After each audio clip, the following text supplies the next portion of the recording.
Hi folks, welcome back to the Sales on Demand Show. I'm your host Adam Schneider, and this is episode 97. Today we are going to be asking the question, is print on demand a viable business? Can you still make it work even in a world, in a country, in an economy that kind of looks like it's falling apart in a sense? So we're going to talk about some of those questions and how you can build resiliency into your business and into your life too. Obviously, this sort of comes out from the whole, snowstorm thing that we're seeing in Texas and across the United States. I mean, people are legitimately suffering right now, and it's kind of bad. But it's a moment that all of us should be stopping and thinking. What would I do in this situation? Could I still run my business? And what does the future look like? Is this going to be a more permanent thing? What do I do about all of this? So that's what I'm going to be addressing, at least in part today. So I'm actually feeling pretty happy and optimistic. I actually have a new microphone, so hopefully the sound quality is good. I'm still kind of playing around with it. It is a very nice microphone, but it's just different than the one I normally use. I decided to kind of upgrade, I guess. Gotta go out and spend a little bit of money to make good quality stuff, so I did that. Let me know how the sound quality is. Send me an email or send me a message through Facebook or something like that, and if it sucks, then I'll work on it. So I am pretty optimistic about what's happening right now, and I'll tell you just a few details. COVID is basically disappearing, and I don't mean that it's not going to be around for a while, but I mean, it's pretty clear at this point that all of the major driver of infections was something that people have pointed out and something that everybody not everybody, but a lot of people suspected from the beginning, and that is the seasonality aspect. So just for example, here in Alberta, we had, the normal spike when in October, and cases were going up, and deaths were rising, and the government was like, oh, we got to do something. We got to do this circuit breaker lockdown, nobody ever calls it a lockdown, but they always call it restrictions. But we know what it is. It's a lockdown. So they were like, we're going to close the gyms. We're going to send some of the students home from school. They're going to do online school. They didn't send elementary kids home, but they did send the high school students home, and they actually sent them home on November 30th to do online school, which was stupid and unnecessary.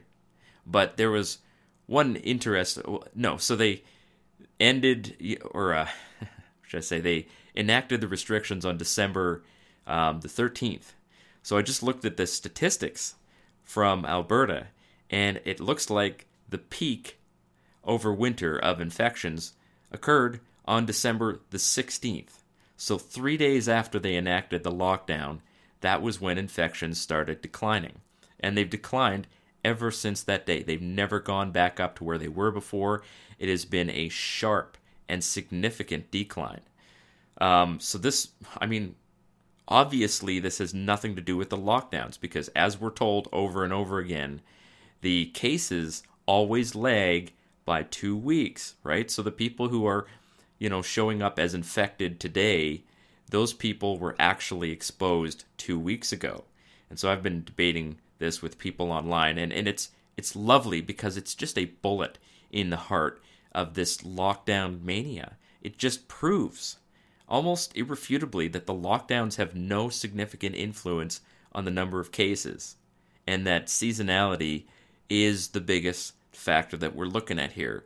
That is, to me, the proof is in the pudding, right? And I'm seeing this in the mainstream media more now. Somebody asked Joe Biden, or one of his Joe Biden's advisors the other day, why are Florida and California so different when they're both basically in the same region of the country, and yet their policies could not be more different, and yet the results are virtually the same.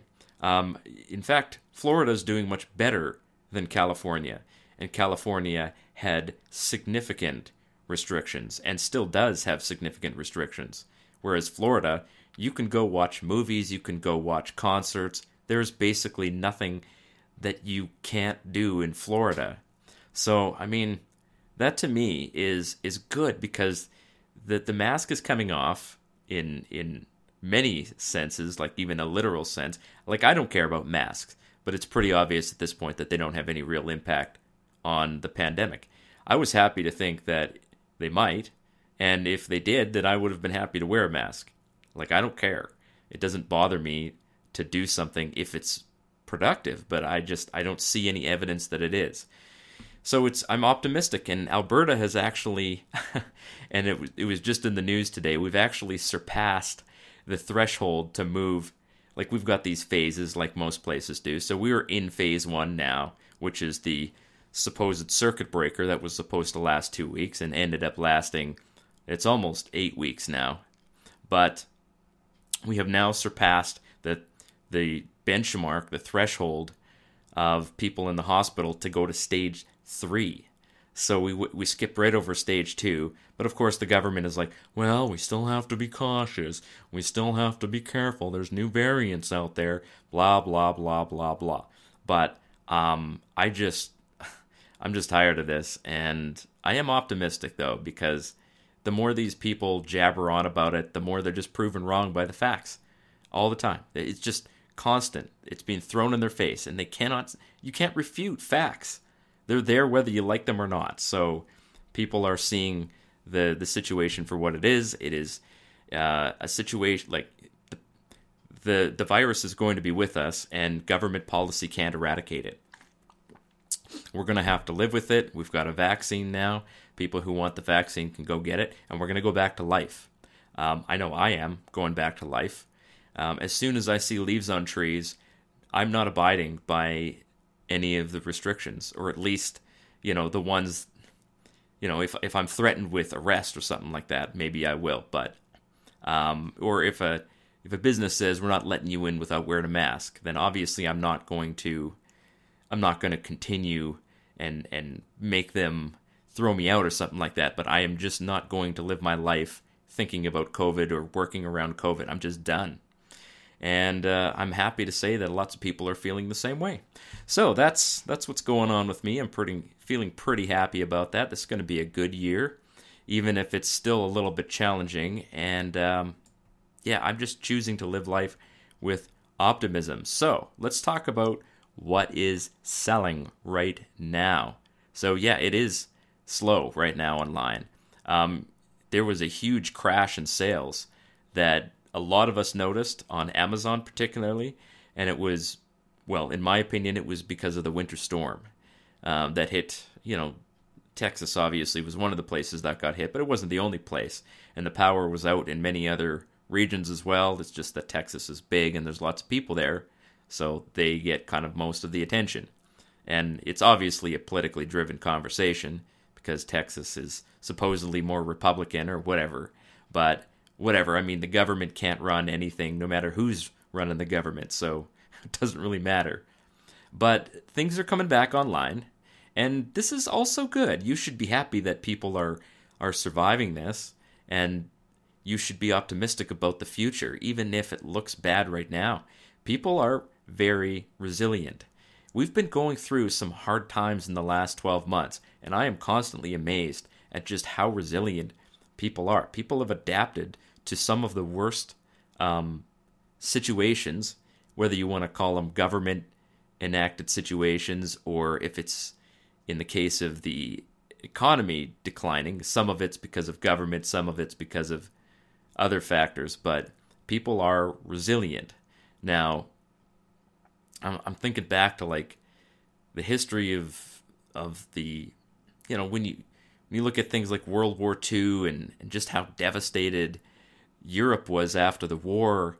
There was buildings collapsing, like there was entire cities in France that just looked like they were skeletons, and yet people went out and they shoveled up the debris, dumped it in a pit or whatever, and rebuilt.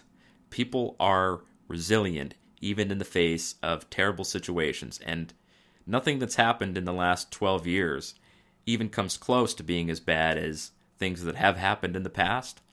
Yeah, people are dying, but that's not new. I mean, we don't live forever. I don't know what people think that death is brand new, like nobody ever died before 2020. It's ludicrous. We have a limited lifespan, and the survivors carry on, and we rebuild. And I don't see that ever is going to end. Maybe we'll have some more upheavals. There's no doubt in my mind that we will. But people will rebuild, and they'll continue living life the way that they did before the incident happened. And so that means that, a business that you build right now is going to survive if you build it the right way and you're strategic about it. More likely, if your life collapses, that's going to affect your business more than, some kind of upheaval in the economy. If you build a business that is resilient and can sort of operate without you being there and doesn't require huge injections of money that you don't have, that business is going to survive long term. For example, like during the pandemic, you saw a lot of businesses collapse, but it wasn't this widespread collapse over the entire economy.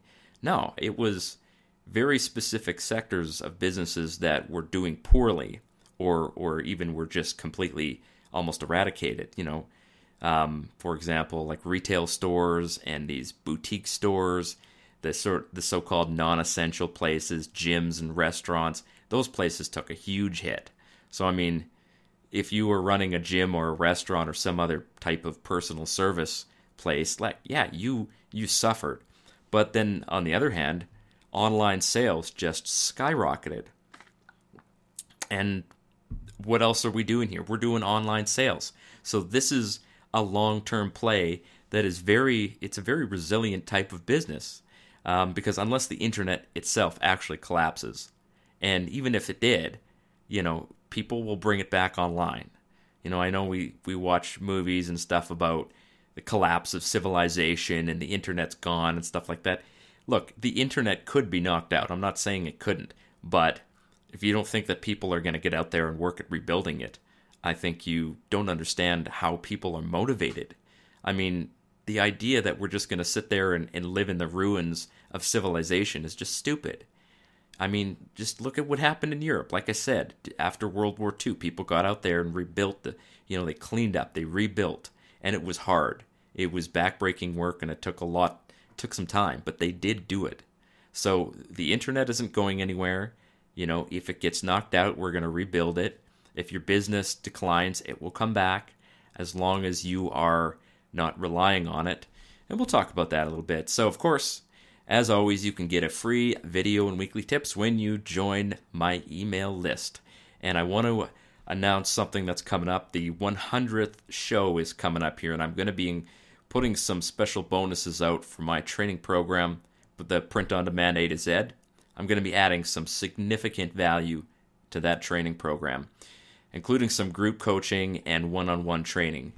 Of course, I've shared this before, but I am a coach. I've been doing coaching, and I'm not going to be shy and claim that I'm an okay coach. I'm a good coach. I know how to coach people. I'm good at it, and I've had lots of people tell me that I'm good at it. So I know I'm good at it. And I like doing it. I enjoy teaching people how to build their business, and it's definitely something I want to do more of, and I want to include some of that great value in the training program that I've started. So we've already got a Facebook group that is active. I'm seeing posts in there every single day. People are sharing like amazing information. Somebody just shared in the group about, selling on Walmart. And we had a lively discussion going on how to get started selling on Walmart, and can you do print on demand? How do you do print on demand on Walmart? And that's stuff that I'd never even known before. So the bonus of the Facebook group by itself is worth the cost of joining my print on demand training. But then there's going to be group coaching and one-on-one coaching that you will also have access to. And a lot of people are telling me, like, I'm doing coaching for a high-ticket program that costs thousands of dollars. And that's fine. I'm happy to do that. But I figure if I'm good at doing something, then I might as well get paid to do it myself. So I'm going to be offering this as part of that training program, and that bonus is going to be coming on the 100th show, so about 3 weeks from now. I'm also working with some affiliates to try and promote the training program, so that's also coming too. Of course, last week we talked with Travis Ross and Josiah about what they're doing with print on demand, and that was a very interesting conversation. Those guys are very smart, and they're just motivated. Like, they're driven. They're doing things a little bit differently than what I've been doing. Like, what I do is really print on demand, and it's something that is easy for beginners to start doing. You don't need any equipment. You just go and open up a store on Amazon. You open up a store on Etsy, and you can start selling basically tomorrow, and you don't need a bunch of cash to do it.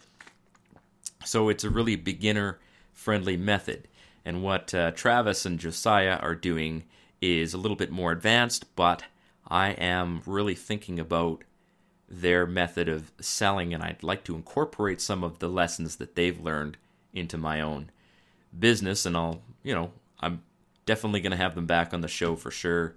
And, if you found anything valuable in that episode, let me know. Go and comment on the show page, or comment on the Facebook page, or just let me know that you found some value in it. And if you want me to ask them more questions, let me know what kind of questions you want me to ask them. So, as a preamble to the topic here, I've been concerned about what I'm seeing lately, and I've realized I need to build some resilience into my own life and into the business.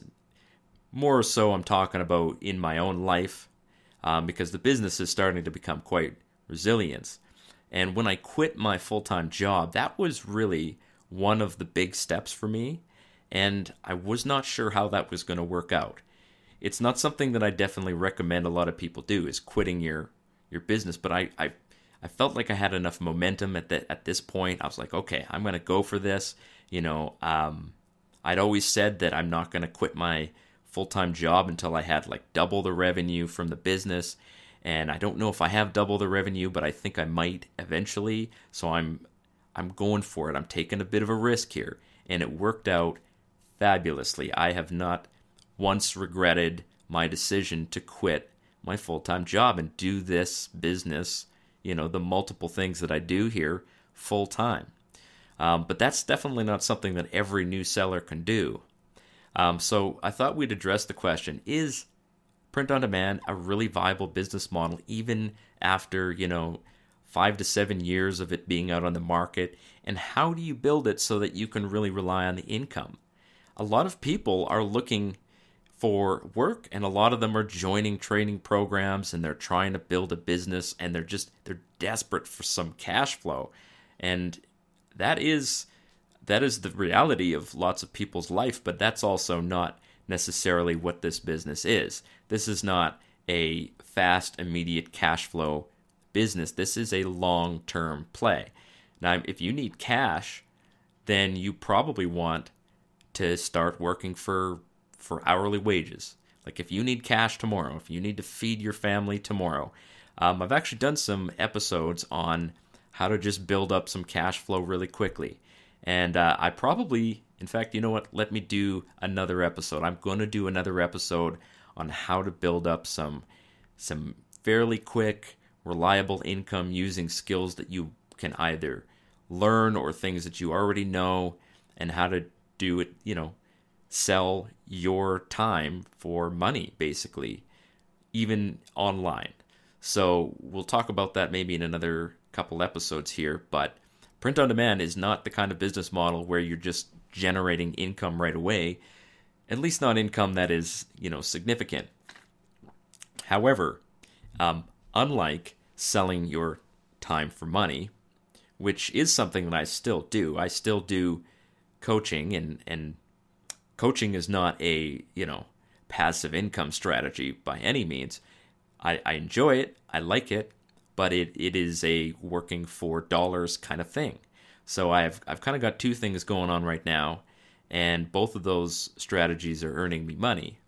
But the one that has the most potential is absolutely the business, because once you build, listings that sell, you're not trading your hours for dollars anymore. You've already built that value, and it continues to snowball and snowball until you finally are making, in the range of like $500,000 a year in sales.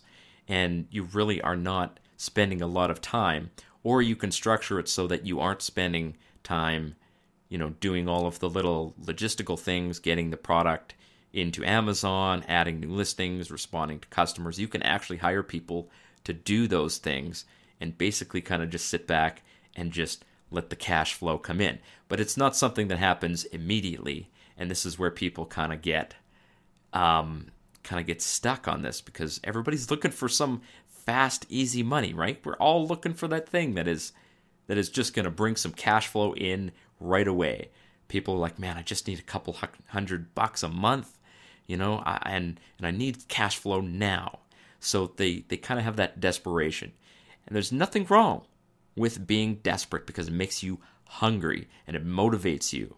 So my strategy is, I'm okay with feeling a little bit of anxiety because it drives me forward, but I'm building my business for a long-term play, and I'm not going to get distracted. I refuse to get distracted, and I refuse to get anxious about my progress. If I'm not making the progress that I want, or I see some setback, I'm not going to feel anxious about that, because I know that I'm building a resilient long-term business. All right, so here's what most people do when they're starting their print-on-demand business. I got like an A to E set of things here. I've seen so many new people start, and so I'm basically sitting like a bird on a wire, watching all these new people come into print-on-demand, and I see the same thing happening over and over and over again. So I'm going to tell you, don't do this. Don't be this person. Avoid this stream of results as much as you possibly can, and then I'll tell you what you should be doing. So the first thing that happens is they hear about print on demand and they get so excited. They're like, man, I never knew that you could sell things online, and it looks so easy to do. You just put some phrases on designs and you download them and upload them here, and man, it just looks so easy to do. That is true. Then they start dreaming about quitting their 9-to-5 job, and this is where things kind of get off the rails a little bit. So they have stars in their eyes, and they're like, man, I mean, this could be it. This could be my future. I could leave my corporate job or this thing that I'm doing that I hate or whatever, and it motivates them to start working really hard, and they do. They start working really hard, but they don't see the results that they expect in the time frame that they expect them.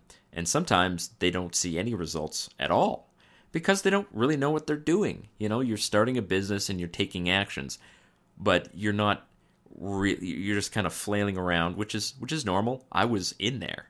I was that person. This is literally exactly how it worked out for me.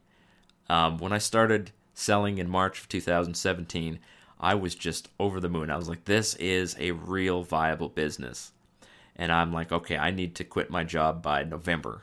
So I was like, 6 months, man. That's it. I need to be quitting by 6 months. And I just started dreaming about that. And of course it didn't happen. My first year was a good year, but I couldn't have quit my job. There was no way that I was able to, leave, my other source of income and do this full time, because I didn't have the experience, I didn't have the momentum, I didn't have any of the things in place that you need to build that resilient full-time kind of income. But it was still making me money part-time. But the problem is that a lot of people, that they don't see results right away, and it's hard for them. They don't understand a lot of the fundamentals of the business. Is they quit. Now listen, quitting sounds like a bad thing. It's not always bad, okay? Sometimes if you're really, there are people who are trying to do stuff like this that they just really aren't good at it, and they don't understand the concepts. They just have a difficult time grasping the fundamentals of print on demand. And I'm not saying those people are stupid. They're not stupid. They're probably good at whatever they're doing, right? But there's people that I look at and I see, and I'm like, I don't know if you're ever going to be successful, because they're just not really like grasping, the fundamentals. They still have this employment mentality where they expect, they're just going to like push buttons on a screen and it's just going to work, and they're not catching on very quickly. So there's two things that those people are going to need to do. You're either going to need to take some really in-depth training and coaching, or you're going to need to hire people to do the work for you.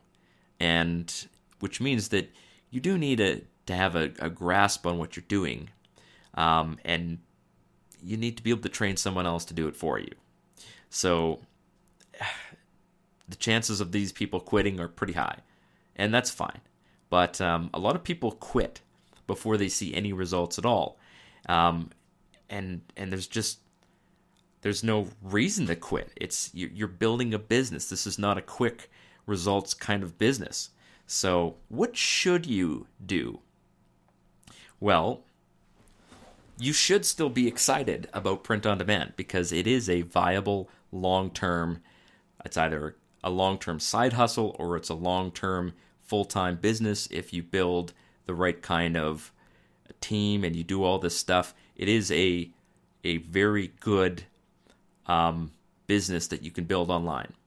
But then you don't start dreaming about how much money you're going to make. You start with small goals that are not revenue based. So I've talked about this with some of my coaching people, and I have people tell me, they're like, my goal is to be making $5,000 or $10,000 a month within the next 6 months. And I'm like, you can't, that's not a goal. That is a result. That's an achievement, but it's not a goal, because you have no control over how much money you make. You have no control over that. It's not something that you can make happen. So don't set goals that have nothing to do with you. Set goals that are entirely dependent on your actions, because those are goals that are achievable, right? So don't start with I want to make so much money per month and I want to be doing this by this date.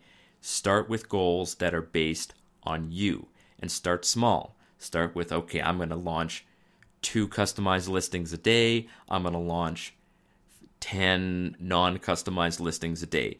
Those are my goals.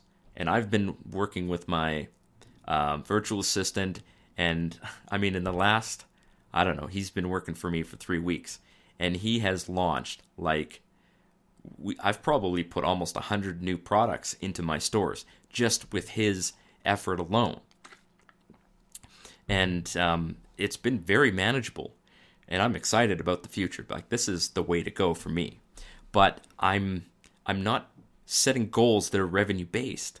I'm going to let the revenue come in, and I'm going to adjust. If I see a topic or a trend that looks like it's profitable, I'm going to go after it.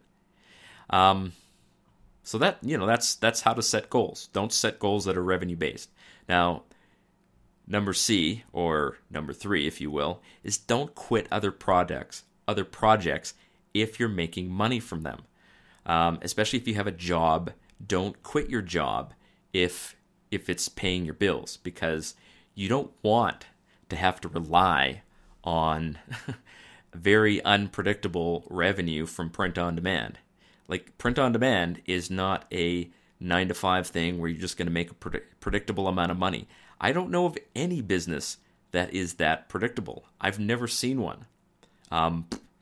Most physical products businesses have ups and downs, and you're basically relying on people wanting to purchase things, and when they do want to purchase things, such as before Mother's Day, before Father's Day, before Christmas, you're going to make a lot more money than you even need. So that's where you're going to make most of your yearly revenue. But then during other times of year, you might be like, oh, I'm not making anything right now. But you're building your listings, you're building your inventory for those busy periods. So don't quit other projects. Don't quit your job if it's paying the bills. Build your business around things that are already working for you. When you have the momentum, then maybe think about quitting, or maybe think about starting a different project or something like that. So, number 4 is build your inventory. And this takes time. This is the factor that takes the most time, is building your inventory. Your inventory is the listings that you have built and added to your stores. So, yeah, start building your inventory and realize that you're going to have products that don't sell, and you're going to look back and say, I wasted my time on those. But then you're going to have things that you didn't think would sell, and you added them anyway, and they start making sales for you, not just right now, but they keep selling for you into the future. And that's exciting. That's almost like passive income, where you're building this income stream from a product that you only had to create once, and you keep selling it over and over and over again. Now, the 5th thing that you need to do is build a team. And this is something that I've really realized is important. Even if you're a brand new seller, you need to have somebody around you who can help out when it's busy, who motivates you, who can do some work for you. It is challenging to run any kind of business alone. You can do it. I'm sure, there are people out there, lots of people, most online sellers are doing this alone.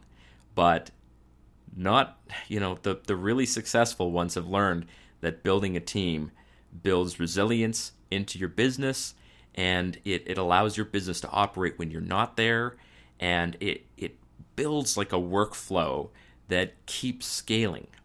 And of course, that is the last point, is scale up. Once you find something that's working, continue to improve on those processes. Don't just be content with where you are right now.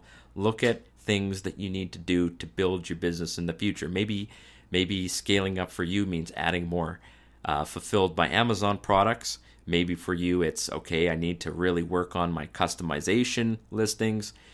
Maybe it is just, I need to add a virtual assistant. For whatever it is that you need to do to scale right now, make that happen. Set a goal, write it down, say this is what I'm going to do, and this is when I'm going to do it.